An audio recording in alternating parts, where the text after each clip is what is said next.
사랑과 은혜가 많으신 우리 주님 감사합니다. 구원의 감격이 날로 날로 우리의 심령 가운데 새로워질 수 있도록 도와주시고 주님의 은혜가 우리의 심령 속에서 늘 샘솟는 샘물처럼 솟아오를 수 있도록 주께서 은혜를 더해 주시길 원합니다. 저의 삶이 주님이 이끌어 주신 이 놀라운 은혜 속에 있게 하여 주시고 하나님 저의 삶이 주님의 은혜 가운데 늘 감사와 즐거움과 기쁨이 넘치는 삶이 될 수 있도록 주께서 인도하여 주시기를 주여 간절히 원합니다. 그 어떠한 것이 우리의 삶의 이유가 되지 않게 하시고 우리를 구원하신 주님의 놀라운 그 은혜만이 저희들의 삶의 유일한 이유, 기쁨의 이유, 즐거움의 이유가 될 수 있도록 주님께서 인도하여 주시기를 간절히 원합니다. 이 시간 저희들에게 주시는 말씀으로 인하여 감사를 드리고 하나님 이 말씀을 잘 이해하고 깨달을 수 있는 복된 은혜를 우리 가운데 허락하여 주옵소서. 감사와 영광 우리 하나님께 홀로 드리오며 우리 주님 되시는 예수 그리스도의 이름으로 기도합니다. 아멘. 영국의 옥스퍼드 대학에 있는 C.S. 루이스라는 교수가 이런 얘기를 했었습니다.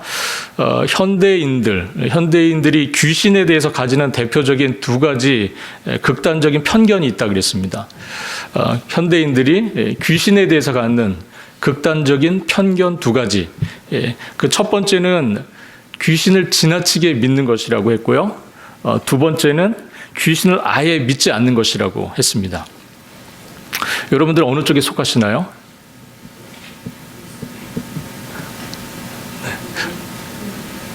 네. 귀신을 지나치게 믿는 사람들은 그 두려움을 통해서 귀신이 아주 지배하기 좋은 사람이랍니다. 예.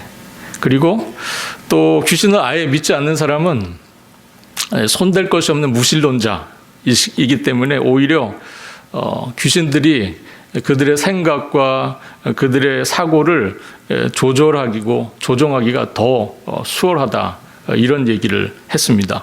그러니까 양극단이 사실 다 안 좋은 거죠. 예, 다 좋지 않다는 의미입니다.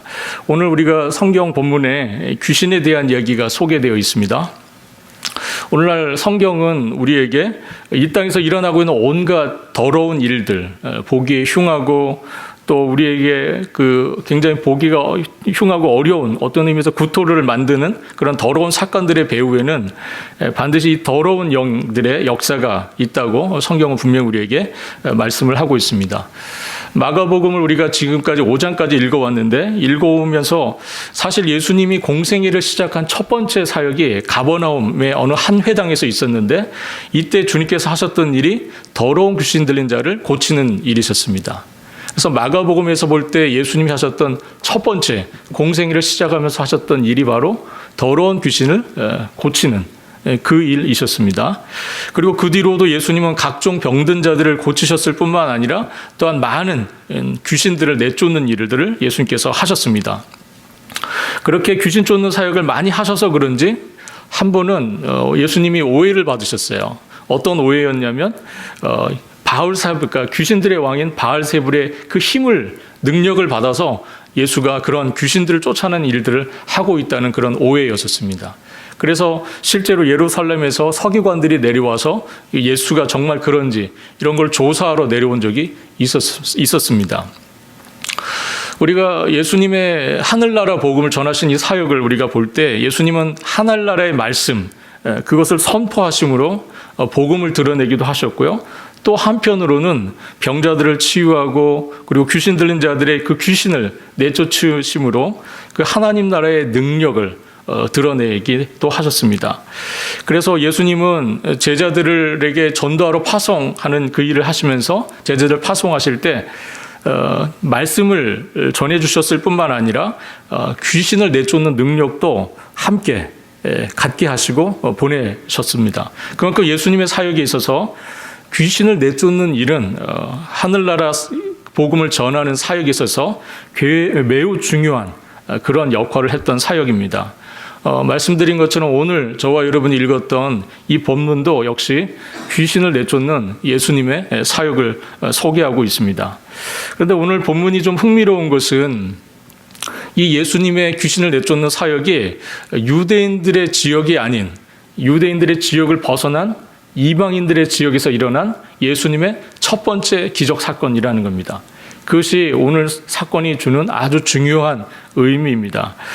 오늘 본문은 아니지만 우리가 4장 1절을 보면 예수님께서 갈릴리 바다에서 배에 앉으셔서 그 해변에 모여있는 유대인들을 향해서 하늘나라 복음을 전하셨어요. 하늘나라 비유를 들으셔서 비유로 말씀을 전해 주셨죠. 그리고 나서 35절, 4장 35절을 보면 그날 이제 해가 저물었습니다. 해가 저물자 예수님께서 제자들에게 명령을 하셔서 바다 저 건너편으로 가자 이렇게 말씀을 하세요. 잘 아시는 것처럼 가는 도중에 풍랑을 만나서 예수님께서 크게 고생을 하십니다. 그런 그 풍랑을 거쳐서 드디어 예수님 일행이 오늘 본문 1장 1절에 나오는 그 거라사라고 하는 지역에 예수님과 제자들이 도착을 합니다. 거라사는 이 갈릴리 바다를 중심으로 할 때 동남쪽에 있는 동네입니다.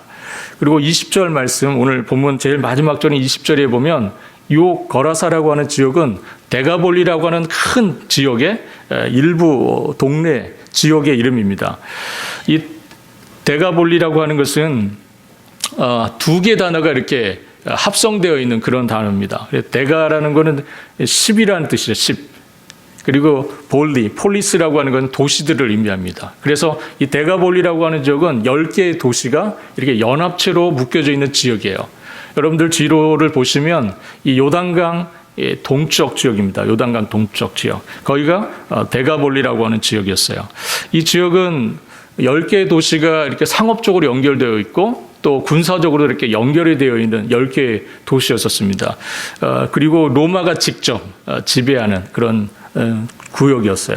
그래서 유대 지역은 이스라엘이 왕들에 의해서 나름 통치를 보장받을 수 있었는데 이 데가볼리 지역, 요단강 동편 쪽은 로마가 직접 군대를 주둔시키고 그렇게 통치했던, 지배했던 지역이 데가볼리입니다. 특별히 그런 의미에서 이 유대인들이 볼 때 오늘 본문 속에는 이 거라사라고 하는 동네, 거라사라고 하는 동네는 그렇게 이방인 지역이에요. 로마 군대가 주둔돼 있고 로마가 직접 통치하는 이방 지역입니다. 그렇게 인식이 되었어요. 예수님께서 그 전날 아시는 것처럼 매우 바쁜 일정을 보내셨어요. 하늘나라 복음을 비유를 통해서 계속해서 말씀을 하셨고요. 그리고 지친 몸을 이끌고 밤바다를 그 폭풍을 주님께서 헤치고 오셨습니다. 이 동네까지 찾아오셨어요. 유대인들이 볼 때는 불교다라고 생각하는, 부정하다고 생각하는 이방인들의 동네에 예수님께서 찾아가신 겁니다. 그 밤에 배를 타고 폭풍을 지나서 그곳까지 가신 거예요. 왜 예수님께서 이렇게 어렵고 힘들게, 그것도 유대인들이 생각할 때는 불교하고 부정하다고 생각하는 이방인들의 동네에 예수님께서 가셨을까 하는 겁니다. 그리고 오늘 본문은 아니지만 바로 25장 21절을 보면 예수님께서 이 사역을 마치시고요. 또 곧바로 갈릴리 쪽으로 돌아가세요. 그러니까 그 일만, 오늘 본문 속의 사건만 딱 하시고 일만 하시고 바로 또 배를 타고 갈릴리로 되돌아가십니다. 그걸 보면 예수님은 마치 배에서 내리자마자 그 일을 하시고 다시 배를 타시고 바로 돌아오신 거예요. 예수님께서 왜 이렇게 힘들게 그렇게 급하게 이 일을 하셨을까 하는 겁니다. 예수님은 매우 의도적이고 그리고 계획적으로 오늘 사역을 하십니다. 대체 주님께서 왜 그렇게 하셨을까 하는 겁니다. 2절에 보면 예수님께서 배에서 나오심에라는 표현이 있습니다. 예수님께서 배에서 나오심에 곧 더러운 귀신 들린 사람이 무덤 사이에서 나와 예수를 만나니라 하는 이 말씀이 있습니다. 그리고 예수님께서 이 말씀을 보면 예수님도 아주 의도적으로 계획적으로 오셨고요. 오늘 본문 속에 보니까 곧이라는 단어가 나오잖아요. 2절에. 곧이라는 단어를 보면 마치 이 사람도, 이 귀신 들렸던 이 사람도 예수님이 오시는 걸 기다렸다는 듯이 바로 등장합니다. 바로 등장해서 주님과의 만남을 갖습니다. 이거를 보면 예수님께서 매우 준비를 하시고 계획을 하시고 오늘 이 사역을 하셨음을 볼 수 있습니다. 이방인 지역, 귀신 들린 사람들, 그것도 무려 군대 귀신 들린 사람입니다. 그리고 부정한 짐승인 돼지까지 등장을 하는 이 상황을 보면 유대인들이 볼 때는 썩 유쾌한 상황이 아닙니다. 유대인들이 입장에 볼 때는 전혀 바람직한 상황이 아니에요. 그런데 예수님께서 아주 의도적으로 계획적으로 오늘 사역을 하십니다. 예수님은 베드로를 만나기 위해서 갈릴리 바다에 오셨죠. 그래서 베드로를 만나시고 주님의 제자로 삼으십니다. 예수님께서 레위를 만나기 위해서 일부러 세관 앞을 지나가셔서 레위를 당신의 제자로 부르십니다. 예수님은 많은 사람들이 돌아가는 그 사마리아 지역을 일부러 관통하셔서 수가성에 들으시고 수가성 그 여인을 주님께서 만나 하늘나라의 자녀됨을 선포됨을 하나님의 딸됨을 선언하시고 선포하며 구원하시는 그런 놀라운 사건을 하셨습니다. 우리 주님은 마찬가지로 여러분들 한 분 한 분, 한 사람 한 사람을 만나기 위해서 오늘 우리와 함께 하십니다. 우리 주님은 찾아가시는 분이세요.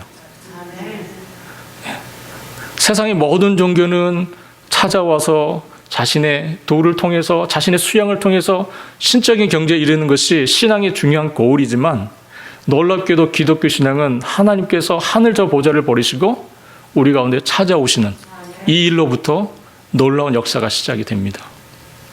우리 하나님은 우리의 삶의 자리에 찾아오시고 함께 하시는 그러한 분이십니다. 보라 지금은 은혜 받을 만한 때요 보라 지금은 구원의 날이로다. 여러분 이 시간에 우리 주님의 놀라운 구원의 은총을 누리실 수 있기를 바랍니다. 배에서 나온 후에 예수님과 제자들은 아주 끔찍한 장면을 오늘 목격합니다.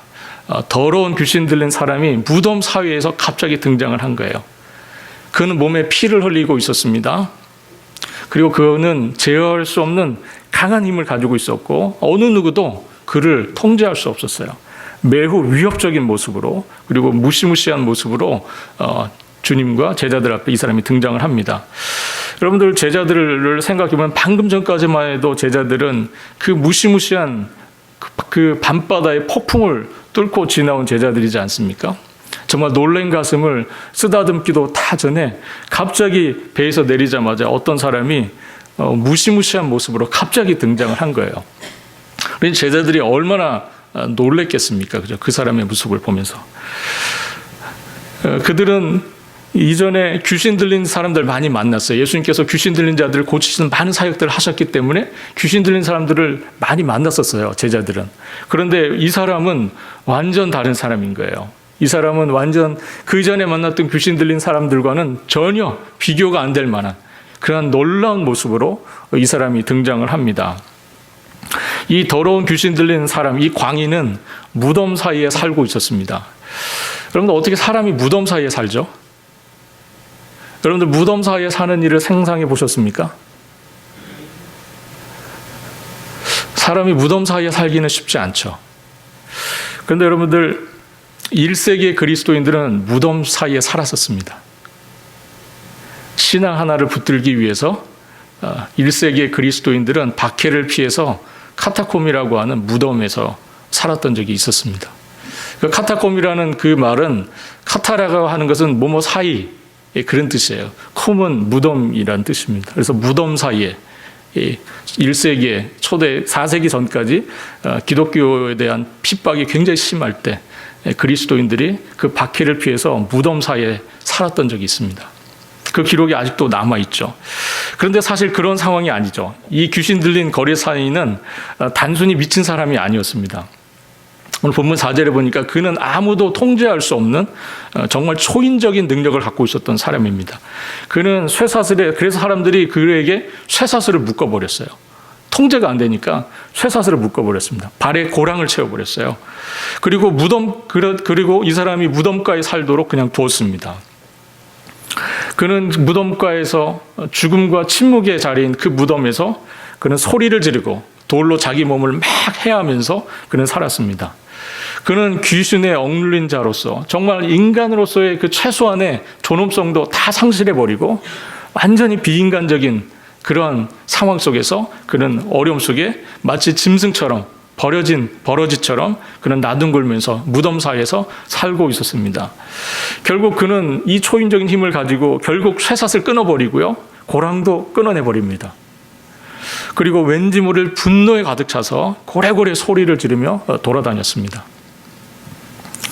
그는 자신의 거처를 무덤과 산 사이에 두고 끊임없이 오르락내리락 하면서 반복적인 방황을 했습니다. 무덤에서 그는 정말 인간으로서는 상상할 수 없는 모습으로 그것을 자기의 거처 삼아서 무덤 사이에서 살았습니다. 그에게는 모든 날들이 정말 괴로움, 고통 그 자체였어요. 매일매일이 괴로움, 매일매일이 고통이었습니다. 심지어는 그는 돌로 자기 몸을 막 상했어요. 돌로 자기 몸을 막 치는 겁니다. 피가 터지고 고통이 와도 그냥 계속 몸을 치는 거예요, 돌로. 여러분, 실수로 부딪히는 돌도 아니고 남이 던지는 돌도 아니고요. 자기 손으로 쥐어진 돌을 가지고 자기 몸을 치고 자해하는 이 사람의 모습을 여러분들 상상해 보십시오. 이게 사람의 모습입니까?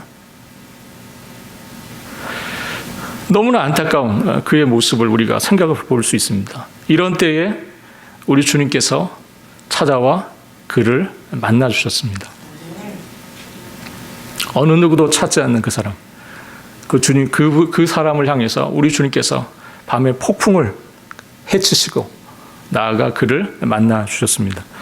캄캄한 어둠과 같고 죽음과 같은 그 사람의 현실 속에 우리 주님께서 생명과 기쁨과 소망의 빛으로 다가가 주신 겁니다.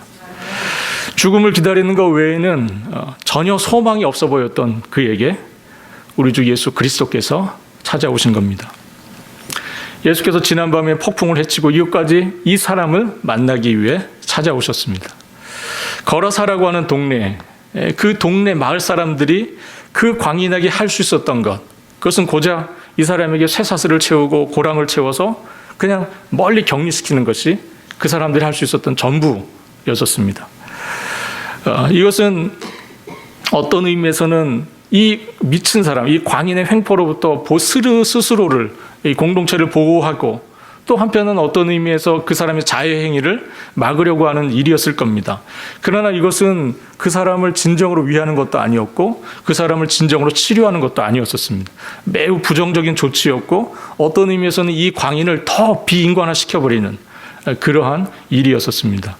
결국 그 동네 사람들이 치유를 위해서 이 광인을 위해서 한 것은 아무것도 없었어요. 여기에서 우리는 정말 이 공동체가 이렇게 어려움 만난 한 사람을 어떻게 대해야 하는지에 대해서 우리가 좀 생각해 볼 필요가 있다고 생각합니다.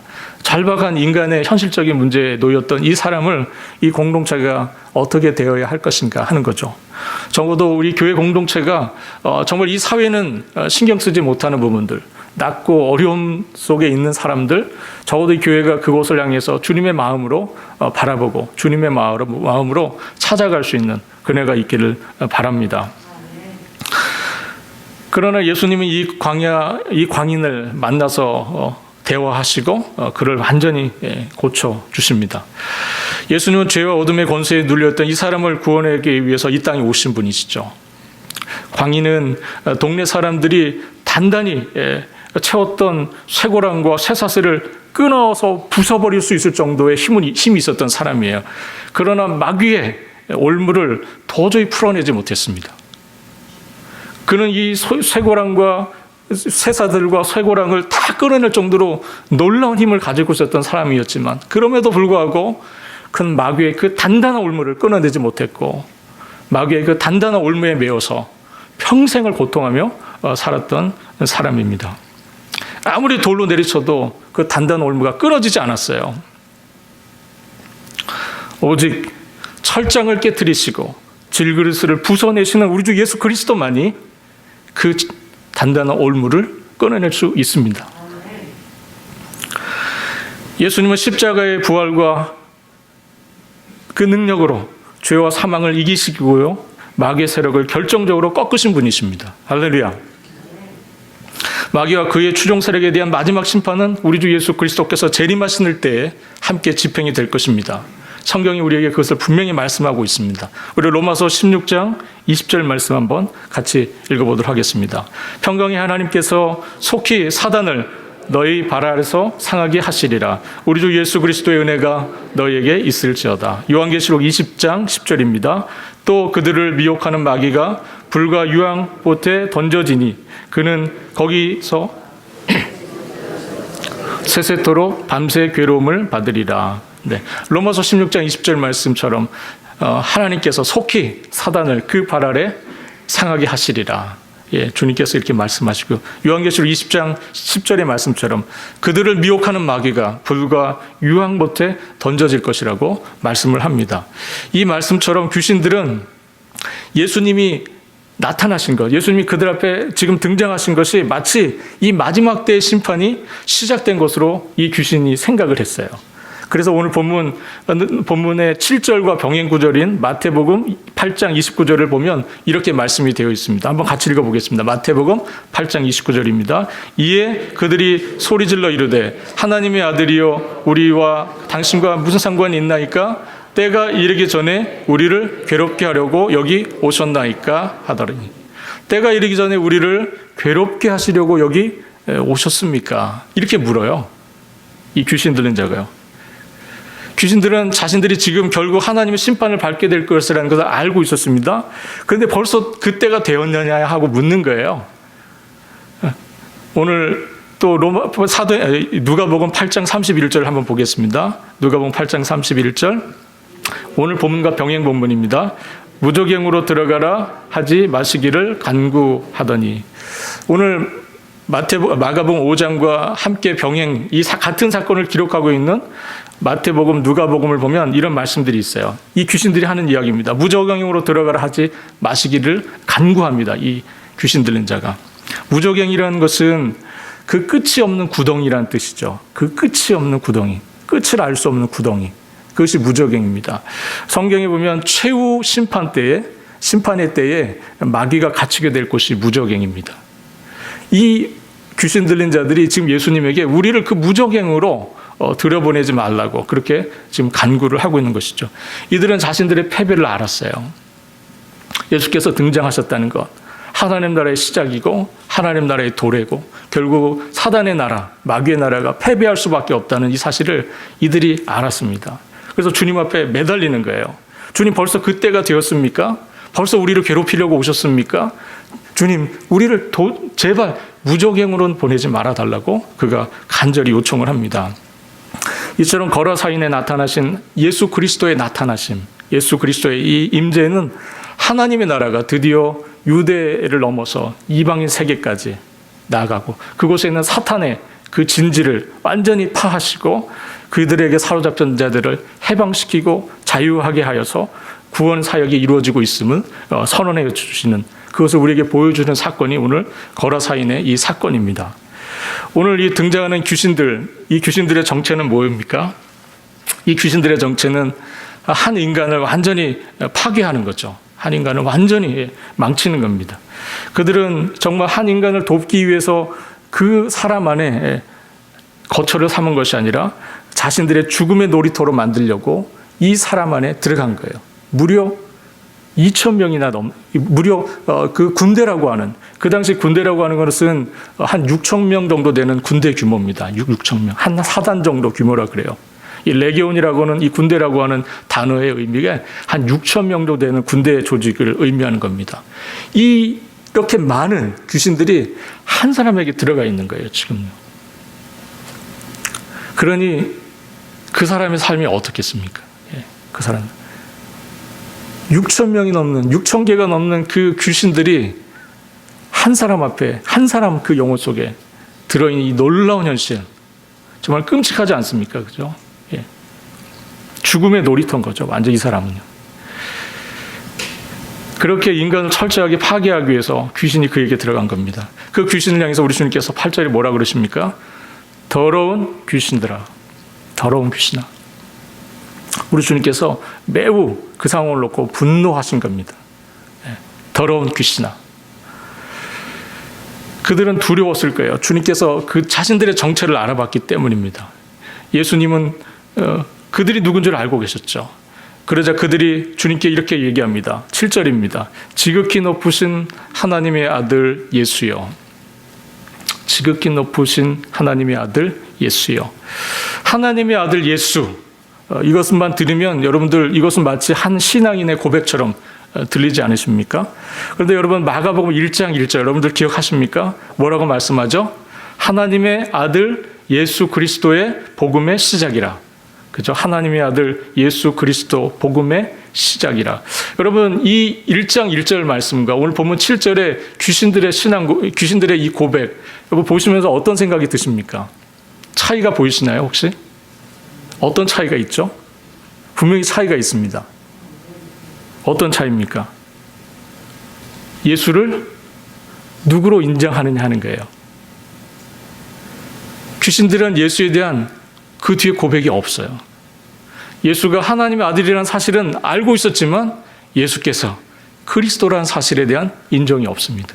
그런데 마가복음 1장 1절을 시작하는 이 복음서의 시작은 예수께서 누구시다? 그리스도시다 하는 거예요. 예수께서 그리스도시다. 이 고백을 하는 겁니다.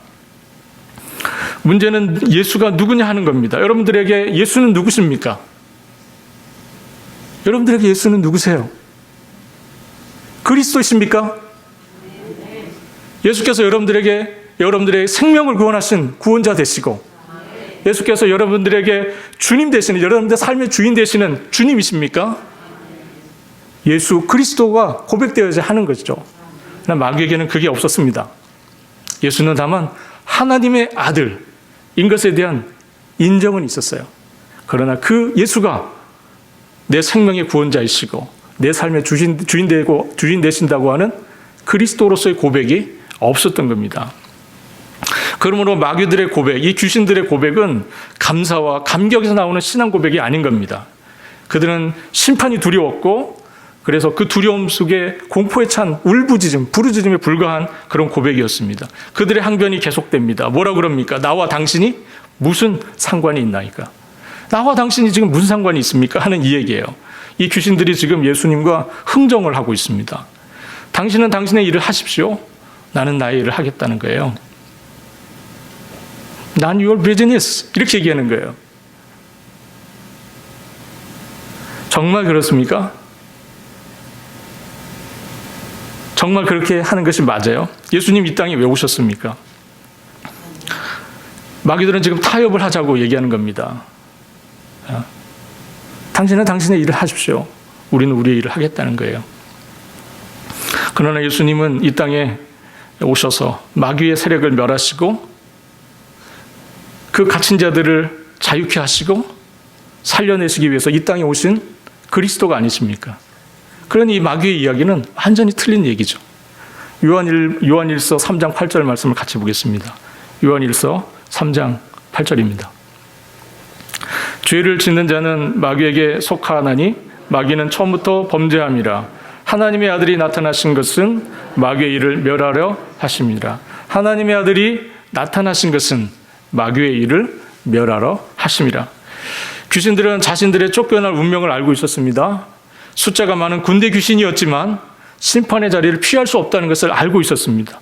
결국 그들은 거라 사인을 볼모 잡아서 더 이상 있을 수 없다는 것을 알고요, 짐승의 자리로 자신들의 자리를 옮겨달라고 간구합니다. 오늘 보면 12절입니다. 이에 간구하여 이르되 우리를 돼지에게로 보내어 들어가게 하소서. 그런데 놀랍게도 예수님께서 그들의 요청을 허락하세요. 그러자 군대 귀신들이 약 2,000마리 정도 되는 돼지떼 속으로 일시에 들어가고요, 그 돼지들은 일시에 비탈길로 내리달려서 바다에 모두 빠져서 몰살하고 맙니다.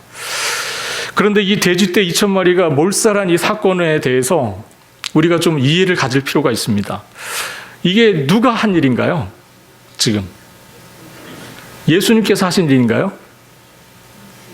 아니면 그 돼지떼 속에 들어간 귀신들이 예수님에게 대항하기 위해서 한 일일까요? 아니면 둘과 관계없이 그냥 돼지들이 갑자기 발작한 걸까요? 사실 돼지떼 몰살 사건은요, 예수님께서 암묵적으로 허락하신 귀신들의 일입니다. 예수님 허락하셨잖아요. 허락은 하셨어요. 그런데 귀신들의 일이에요. 그래서 여러분 생각해 보십시오. 귀신들이 단지 돼지떼를 죽이려고 이 일을 했을까요? 귀신들의 목적은 뭐였을까요? 왜 돼지떼에 들어가서 돼지들 갑자기 다 몰살시킵니까? 그 이유가 뭘까요? 제가 앞서 말씀드린 것처럼 예수 그리스도의 거라사 지방에 나타나심, 오심은 하나님의 나라가 이 이방 땅에도 시작되고 선포되었다는 의미라고 말씀드렸습니다. 하나님의 나라가 이미 이 이방인 지역에 시작이 된 거예요. 그것을 마귀들을 너무나 두려워했고 그 일을 저지하고 막으려고 한 겁니다. 귀신들은 이 사건을 통해서 마을 사람들을 동원하고요. 마을 사람들의 마음을 사서 결국 예수님 대적하고 예수님 그 지역에서 쫓겨가게 합니다.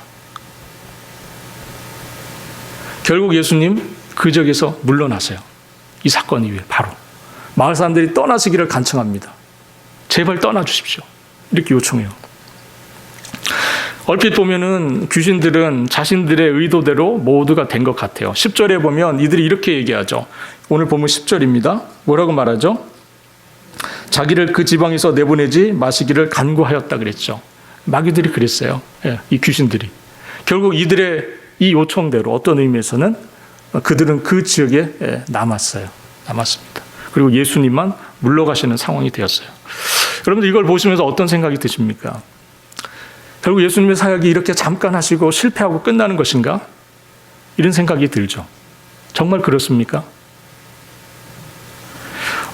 겉으로 볼 때는 마귀들이 어떤 의미에서는 잠깐 데미지를 입었지만 결국은 마귀들이 이긴 것 같은 그런 상황이 되었습니다. 그러나 여러분들 우리가 생각해야 할 것이 있습니다. 우리가 짧게 볼 때는 그렇게 보일 수 있지만 우리가 긴 관점에서 넓은 그림에서 이 사건을 이해하면 정말 그들이 두려워하는 건 뭐였어요? 그들은 무정행에 갇힐 것을 두려워하는 자들이었어요. 그들이 그렇게 끝날 거라는 걸 알고 있었습니다. 그들은 그러나 하나님의 나라가 확장되고 좀 더 많은 영혼들이 주님 앞으로 돌아오고 좀 더 많은 영혼들이 하나님의 자녀로 회복되는 일들을 최대한 막고 있는 겁니다. 그들이 결국은 하나님의 나라를 이길 수 없고 결국 도리하는 하나님의 나라를 저항해낼 수 없다는 걸 알고 있었습니다. 그러나 그들은 할 수만 있다면 운사자와 같이 한 영혼이라도 뺏으려고, 한 영혼이라도 잡아가려고 그렇게 애쓴다 하는 겁니다. 우리가 두려워해야 할 것은 사단의 나라가 이렇게 반대하고 사단의 나라가 간교하게 역사하는 것을 보는 것이 아니라 그 나라가 결국은 패배할 수밖에 없다는 것을 아는 것입니다. 결국은 사단의 나라가 패배할 것이라는 것을 알아내는 그런 영적인 지혜가 우리에게 필요하다 하는 겁니다. 마가복음 7장과 8장 초반을 보면 우리가 놀라운 사실 한 가지를 발견하게 됩니다. 예수님께서 다시 이방인 지역인 두로와 시돈 지역을 가시고요. 놀랍게도 데가볼로 지역을 또 가십니다. 예수님께서 7장 마지막과 8장을 보시면 예수님께서 이방인 지역인 두로와 시돈 그리고 데가볼리 지역을 다시 또 가십니다. 그때 예수님께서 가셨을 때 그때 많은 이방인들이 예수님께로 몰려옵니다. 어떻게 이 일이 일어났을까요? 많은 이방인들이 이 데가볼리의 사람들이 예수님 만나러 옵니다. 그것은 바로 이 귀신 군대에 들렸던 그러나 구원받았던 이 사람이 주변 사람들에게 예수님에 대해서 증거하였기 때문입니다. 오늘 본문 15절입니다. 한번 같이 읽어보겠습니다. 오늘 본문 15절 같이 읽습니다. 예수께서 이르시되 그 귀신 들렸던 자 곧 군대 귀신 집혔던 자가 옷을 입고 정신이 온전하여 앉은 것을 보고 두려워하더라. 이 15절 말씀을 보면 귀신 들렸던 자가 지금 정신이 돌아와졌어요. 온전해졌습니다. 그리고 옷을 입고 어떻게 합니까? 얌전히 지금 앉아 있습니다. 그는 더 이상 날뛰지 않아요. 그는 완전히 온전한 정신으로 회복되었고요. 그가 얌전히 지금 앉아 있습니다. 완전히 새롭게 된 이 사람의 모습을 여러분 보십시오. 할렐루야. 네, 정말 할렐루야입니다. 이 사람 군대 귀신에 들려서 정말 인생을 정말 고통하며 받았던 사람들이었거든요. 그가 정말 회복이 되었습니다. 하나님의 놀라운 은혜가 아닐 수 없습니다. 그가 배에 다시 오르려고 하시는 그 주님에게 함께 있어 주기를 간청합니다. 주님, 제가 주님과 같이 좀 따라다니고 싶습니다. 그렇게 요구합니다. 그랬더니 예수님께서 거절을 하세요. 왜 그러셨을까요? 저 같으면 제가 어떻게 기도를 해서 어떤 사람이 나왔어요. 그럼 제가 어떻게 할까요? 그 사람이 저랑 따라오겠다고 하면 저 같으면 데리고 다니면서 간증을 시키겠죠. 그러지 않을까요? 훨씬 사역에 유익하고 도움이 되지 않겠습니까? 근데 예수님 그렇게 하지 않으세요. 그냥 가족에게로 돌아가라고 하십니다. 가족에게로 돌아가라. 그리고 뭐 하라 그러세요? 가족에 가서 오늘 본문 19절입니다. 같이 읽어보겠습니다. 허락하지 아니하시고 그에게 이르시되 집으로 돌아가 주께서 내게 어떻게 큰 일을 행하사 너를 불쌍히 여긴 것을 내 가족에게 알리라 하시니. 그가 가서 예수께서 자기에게 어떻게 큰 일 행하셨는지를 데가볼리에 전파하니 모든 사람이 놀랍게 여기더라.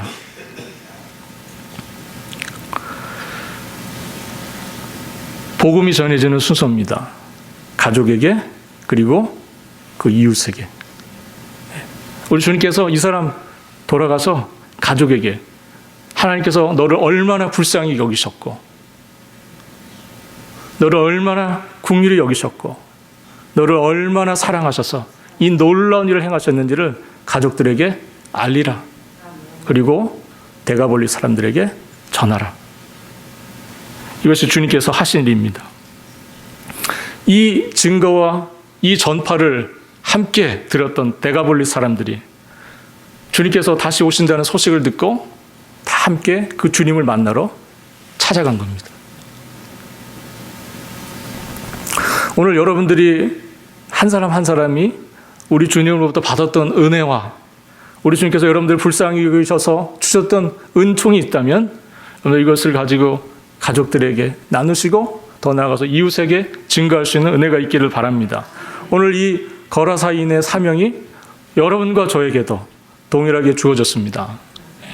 우리가 이 사명을 가지고 우리의 가족들을 만나고 우리 이웃을 만날 수 있기를 바랍니다. 하나님께서 우리를 얼마나 불쌍히 여겨주셨는지, 우리 주님께서 우리를 위해서 얼마나 긍휼의 마음을 갖고 계시는지, 그래서 얼마나 놀랍고 큰 일을 행하셨는지를 증거하고 전할 수 있는 여러분들 되실 수 있기를 우리 주님의 이름으로 축원합니다. 기도하겠습니다.